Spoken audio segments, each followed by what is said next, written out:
Hello and welcome to Grumpy Old Crone with me, Annie, where I'm going to be moaning and talking about things that don't matter very much in the witchcraft and pagan communities for about the next half an hour, give or take. So before I get stuck into this video, I should explain what I am wearing on my head. Our friend Matt, who leads our Witcher display group, dared me to wear this maddened hat that was discarded on our campsite at Fantasy Forest last month. I keep forgetting, and every time he sees me, he asks why I haven't done it. So I'm doing it. This is for you, Matt. He's a very serious man. This is him. Blame him. Anyway, that photo was by Moon Blessings Photography, Katie Armitage, who's also amazing. Anyway, on we go. First up, I need to apologise for not being around last weekend. I do try to post every week, but sometimes it's simply not possible, and that was pretty much the case this week. So on top of my day job and this channel, I have a few hobbies, and I help Mr. Grumpy Old Crone with his side hustle. More of that later. Day job, side hustle and one of my hobbies all intersected big time this last weekend as we attended the biggest steampunk festival in the world, Welcome to the Asylum, which is put on every year very near to us in one of the prettiest cities I know, Lincoln. So we were attending it and we were hanging out with friends, but we also had a big trade stall, Mr. Grumpy Old Crone's side hustle, in the main event zone at Lincoln Castle. And in addition to that, I took my steampunk choir, there's the day job part, and we performed across the festival as well. It was a very, very full-on weekend from Thursday night until Tuesday, and I simply didn't have the time to do a video, so I'm really, really sorry about that. Please forgive me. We get people at this festival from all over the world. I spoke to people from America, Spain, Sweden, Australia, many more, thousands and thousands of people. Here's a tiny video clip I took right at the end of the Grand Parade of Steampunks on Monday morning to give you an idea of some of the scope.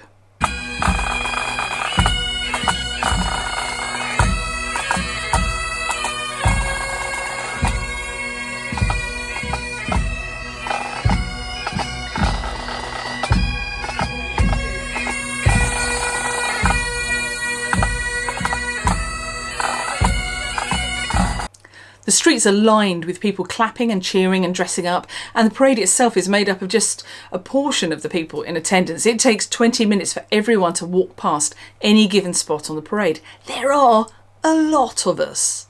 And the thing that I love most about steampunk is also, coincidentally, the thing that I kind of love most about the pagan and the witchcraft communities. So I think it counts as this week's Existing Whilst Witchy. However, I am going to take off this hat. Sorry, Matt. Right, so C.S. Lewis once famously said, "Friendship begins with the words, 'you too?' I thought I was the only one." And I have found that to be 100% true throughout my more than half a century walking on this earth. I was a very lonely child and teenager because I spent all of my time trying to fit into normal society. And, I wasn't really very good at fitting in. I never liked the things that everyone my age was supposed to like. I didn't dress in the same way as everyone else. I read too much. I listened to the wrong music. And I was just generally too different for anyone to really want to be friends with me. And it's a hard thing when you're little. And it's actually quite a hard thing when you're not that little as well. But you grow up, and one of the blessings of growing older is the understanding that you don't have to live this way. And eventually, if you expand your horizons just a little bit, you can come across other people whose heads work in the same way as yours. People who understand you. People who say, "You too? I thought I was the only one." And that is precisely how alternative communities start to be built. Seeing weird as being unusual and interesting rather than something to be rejected is exactly the way that you code who you are to the outside world and any potential friends and community members there. I was fascinated to see that on one of the Facebook groups associated with Welcome to the Asylum Festival, there have been hundreds and hundreds and hundreds of photographs uploaded. 99.9% of them have really happy, positive comments. But just one, had a single word attached to the whole album of uploaded photos, and that word was weird. It was very obviously meant to be an insult on this album of photographs of people dressing up and having a brilliant time.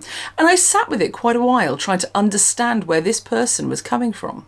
This was a private group, so they had to request membership and be approved. Why had they chosen to join a group that was very upfront about the fact that it was exclusively for posting pictures of people in costume at a very specific festival, if they thought that everybody in those pictures was just weird? I mean, they also spelt weird incorrectly, which kind of makes my teeth itch, but that's just me. So I thanked them for the compliment, corrected the spelling, and just moved on. But that question of why stayed with me. After sitting with it for a while, I came up with a theory. I mean, it may well be completely incorrect, but as I say, just a theory. People are fascinated by those who don't feel constrained by outside influences, those who dress up and obviously have a brilliant time, but they feel so governed by those outside influences themselves that they only have very small pieces of joy. And I'm 100% sure that if you spoke to these people, they would say, I don't need to dress up and laugh with friends and go to gigs and festivals. I have a lovely partner, wonderful children and grandchildren, and a home that I love. And of course, they're absolutely correct. They probably do have those things. And they probably do bring them a lot of happiness. But it completely slides over the fact that most steampunks or witches or pagans, and for some of us, all of those hats will intersect and fit. We also have lovely partners, wonderful family, and homes that we enjoy living in and caring for. But we also have all this other colour.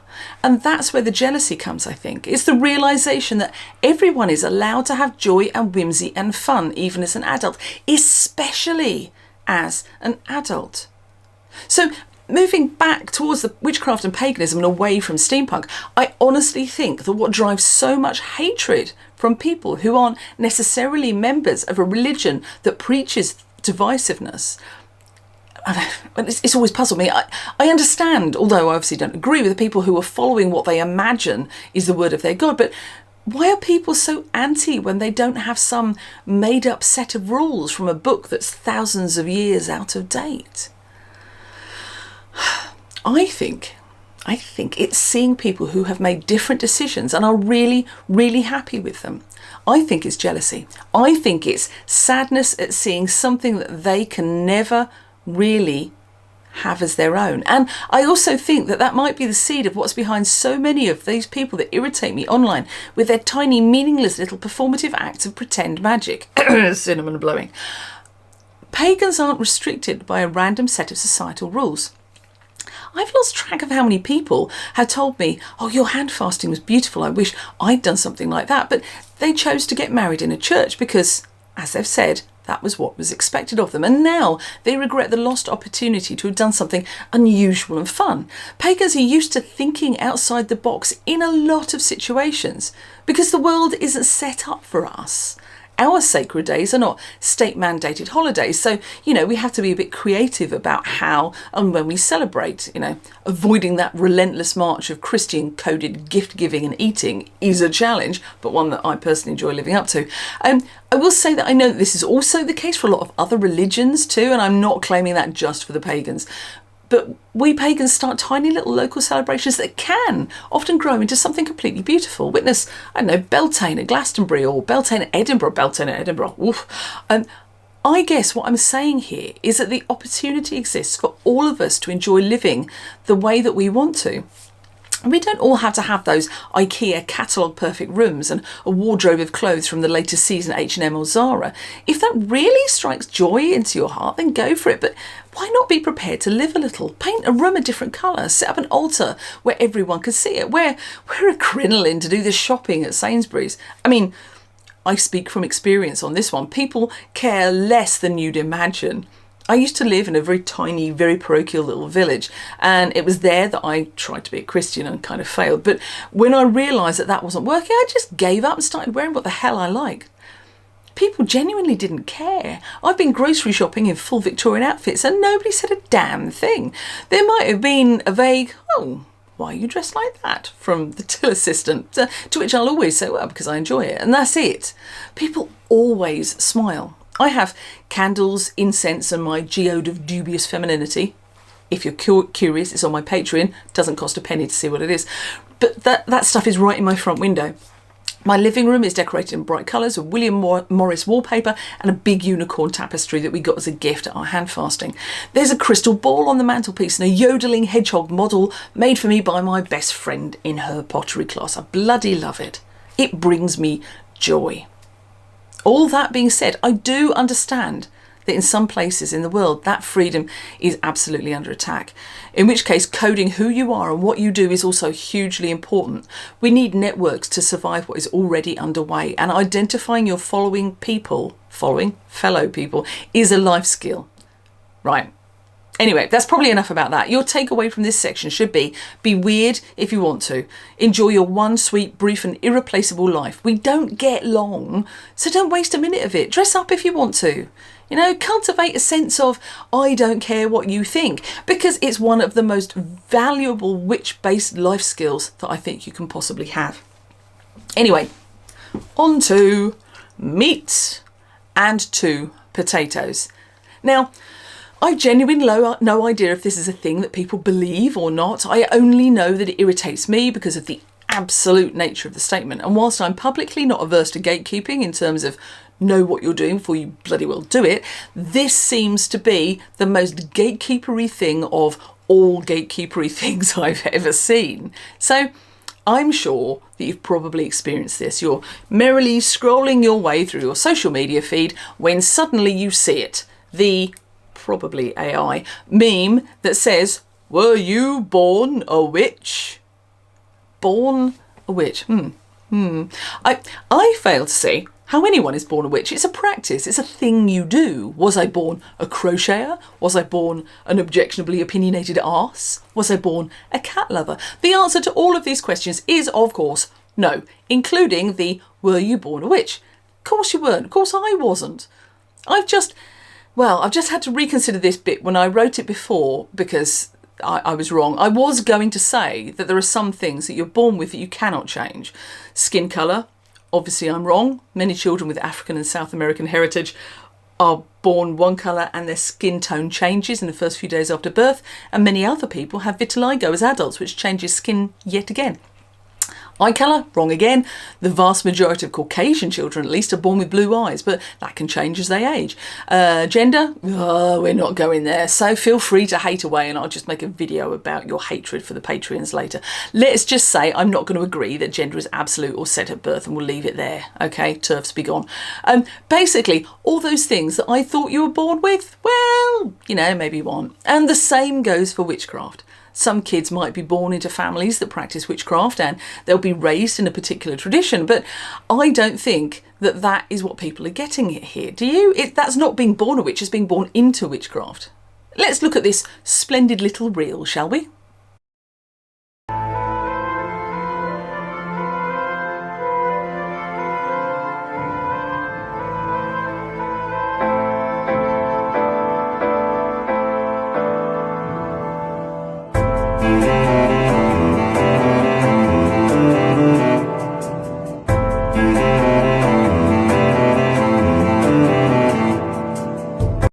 Unleash your superpower. I kind of love that. However, I will point out that I don't think witchcraft is a superpower. Nope. Flying, invisibility, walking through solid objects, spontaneously turning into metal, those are superpowers. Yes, I was a Marvel girl, get over it. But dancing without your knickers on and smoking mugwort, it's not a superpower, is it? It's a reason for your neighbours to get a bit bewildered and stop Brian from looking out the back window on a full moon. I mean, I do actually have a superpower. I'm not alone in this. I have met many other people with the same weird superpower, and when I mentioned it before on this channel, other people said they did it too. I can stop Wi-Fi signals with my body. It's the shittest superpower ever. Mostly means that my family just shout, "Mum, stop standing in front of the router, I can't get Disney Plus to work." And other such niceties, you know. So it's not witchcraft. So one day I'll make a hugely unflattering lycra suit with the words "EMP block a woman" appliqued on it. Be scared, be very scared. Mostly the thought of me in lycra. Anyway, on we go. Deep connection with nature. I'm not going to lie, my favourite bit about this whole meme was the thoroughly uninformed use of quotation marks, because I feel it lifts the whole message to another level. Do I have a deep connection with nature, or do I have a deep connection with nature? Why is nature in quotation marks, inverted commas? What do you think they mean by nature? If they mean the rampant rabbit vibrator that the dodgy stores on motorways sell, then I'm guessing quite a lot of middle-aged women have a deep connection to that kind of nature. Or do they mean she likes to grow tomatoes? Because I don't feel that one's ability to grow a good marrow is a witch-like connection with nature, to be honest. It's mostly down to good seed and great compost and regular watering. It's not brain surgery. Well, or witchcraft for that matter. I do like trees though. Does that count? Are trees nature? Anyway, on. Connected to the earth. Am I connected to earth? Bunny ears? Notwithstanding. But when I walk around on the surface of it, yes. Many of my ancestors dug through it. I'm half Welsh, we're miners. But is that what they mean? And when they say connected, do they mean like chained down to it? Because I'm pretty sure I saw a Hammer horror film about that once. So no, I'm not connected. I can walk where I want. I can meditate and imagine I have roots that go down into the earth. Does that count? There's a bit of grounding there. Because if it does, that's a bit rubbish. Because meditation doesn't make you a witch. I mean, literally generations of religious followers who practice meditation but are definitely not witches will tell you that. Are you skillful using herbs? Now, this is a very troubling question because of those quotation marks. First point, nobody is born knowing what plants to use for various things. That's why we have, since the beginning of the printing press, had herbal instruction books to tell us what to do with herbs. The very first printed herbal, interesting fact, was printed just 22 years after the invention of the printing press.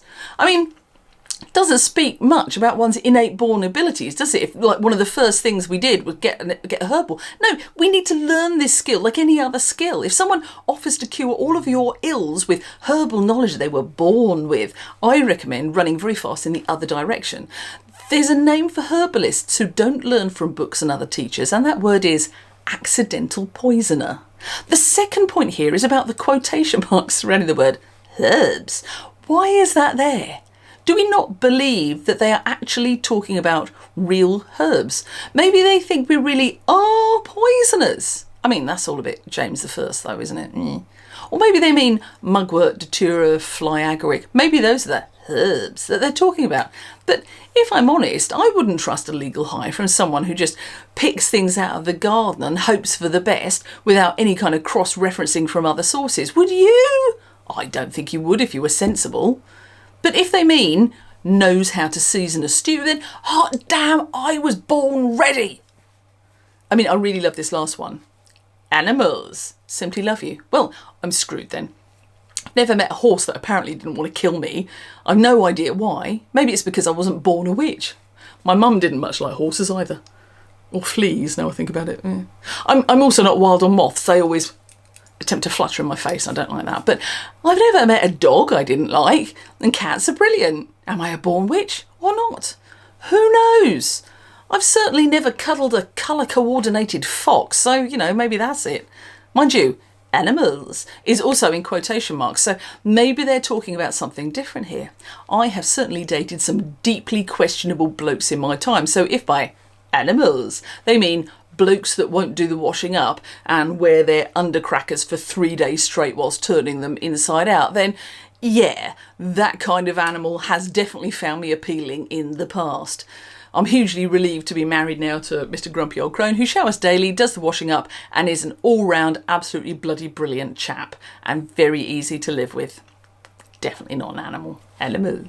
But in the interests of information, I checked out the account that this came from, and it is full of how to recognise if you are born a witch type AI pages. Apparently, you'll be glad to know you're also a witch if you like stones, being on your own, a bit rebellious, although not rebellious enough to disable the AI, I will note. So, maybe I was born a witch. I checked a little further down. What could be their motivation for drawing me into the wisdom of my birthright? Well, apparently it is selling ugly ass rings that look like Temu rejected them. So, no, apparently I was not born a witch, and, neither are you. Liking nature, rocks, being alone and plants is not a sign of being born a witch. It's a sign of being a bit of an introvert who's maybe just a little spicy touch of neurodivergent. I just hate these reductive things. I didn't used to be that annoyed, but the further I delved into things for this channel, the more I realised that for some people out there, this type of information, quotation marks absolutely intended, is something that they believe. They base their lives and personality types on it and become so very, very vulnerable to scammers and grifters. Some poor souls out there will 100% believe that they are born a witch because, they went to a rock and gem show once and splurged on a nice rutilated quartz. That doesn't mean you're a witch. It just means you have really great taste in rocks. They are not the same thing. So, if you're watching this and are wondering if you are a born witch, then the answer is emphatically no. However, that no does not mean that you can't buy a book, join a moot or a coven, talk to people, start learning how to become a witch. If you were lucky enough to be born into a witchcraft tradition and have continued on under the watchful eye of parents, grandparents and elders, then congratulations, but you still weren't born a witch, you were born into witchcraft. You may have a sister who's really into Hermeticism or is born-again Christian. Your parentage is no guarantee of anything in a life path. As always, don't believe what these stupid memes try to tell you. Education in life mysteries does not come in easily digestible 12-word memes and AI generative images. Buy a book. Talk to an elder. Ignore the meme. Please just ignore the meme. Right. I'm heading through things, so today we're finally going to find ourselves at... Here comes the positive bit. I have got an honest to goddess positive bit here, and it goes out with a great big hug to everyone watching this who has watched in the past. So I'll try to keep this short, as I'm aware it could digress hugely if I'm not careful. When I was 13, I went for a hearing test. Long story short, I had significant hearing loss, but not significant enough to get me an NHS hearing aid. I have spent the last 42 years learning how to function in everyday life with that loss, and with the loss getting greater and greater as time went on. Weirdly enough, it hasn't affected me as a musician because I can still hear intonation just perfectly. But when I want to mix and master recordings, I have to do so on headphones because that makes everything a lot easier for me. But I've noticed that life in general is starting to get much harder and harder outside of work. When I'm expected to communicate with people, I struggle. If I can't lip read, it's almost impossible. Campfires and gigs mean that I need Mr. Grumpy Old Crone to act as my hearing ear husband and tell me the things that I am missing. My best friend came to visit a couple of weeks ago and strong-armed me into making an appointment with an audiologist. I went to see a couple of them, actually, being a firm believer in second opinions. The outcome was unequivocal. I've got medium to severe hearing loss right across the spectrum. Whoops, I needed hearing aids. But, big but, because I am a musician, I needed the fancy schmancy hearing aids with graphic equalisers, and these are not available on the National Health Service. Now, don't get me wrong, the National Health Service would absolutely 100% have given me hearing aids for free, which would have allowed me to function as a normal person very happily. But they could not have stretched to giving me hearing aids which would have allowed me to function as a musician. And this was what has put me off for years, because musicians, well, we're not well known for having vast life savings, and at 55 it's a bit bloody late to be retraining to be anything else either, really. So this is where you lovely cronies have helped me without you even knowing it, because I have been putting the advertising revenue and Patreon money from this channel into an account against a rainy day. When the audiologist told me how much my hearing aids were going to be, I checked the grumpy old bank account, and by the grace of every single one of you who has ever watched an advert, joined my Patreon or shared a stupid reel of cinnamon blowing, I had almost exactly the amount I needed to get my hearing aids. They were fitted on Tuesday, and it has been a wild ride for the last 48 hours, honestly. I came out of the audiologist's appointment and I went into a shop and they were playing music. Did you know shops play music? I didn't. Well, I mean, I kind of knew because people had told me about it, but I've never actually heard it before. The card machine went beep. I had no idea at all they made an actual noise. I had a whole conversation with Mr. Grumpy Old Crone without having to ask him to repeat himself a little bit louder once. The coffee machine went bloop this morning. Really? Wow. I mean, honestly, it's all been a bit too much. And I've had a few moments of crying because I had no idea what I had been missing all of those years. And I could never have done it without this channel and the support of all of you amazing, wonderful, lovely people. I can't be grumpy about that because it's like you all put your collective hands on a closed door and you shoved it open for me. And I could cry again because I am so utterly, utterly grateful. And I know in many cases Patreon money and ad revenue just goes on a creator's day-to-day living expenses, but I just really wanted you all to know what a truly inexplicably vast difference you have made to my life by being here and coming along for the ride.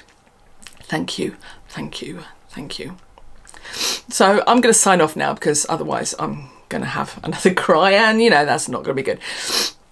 So I am going to leave you with a blessing for the week, as I've started to do.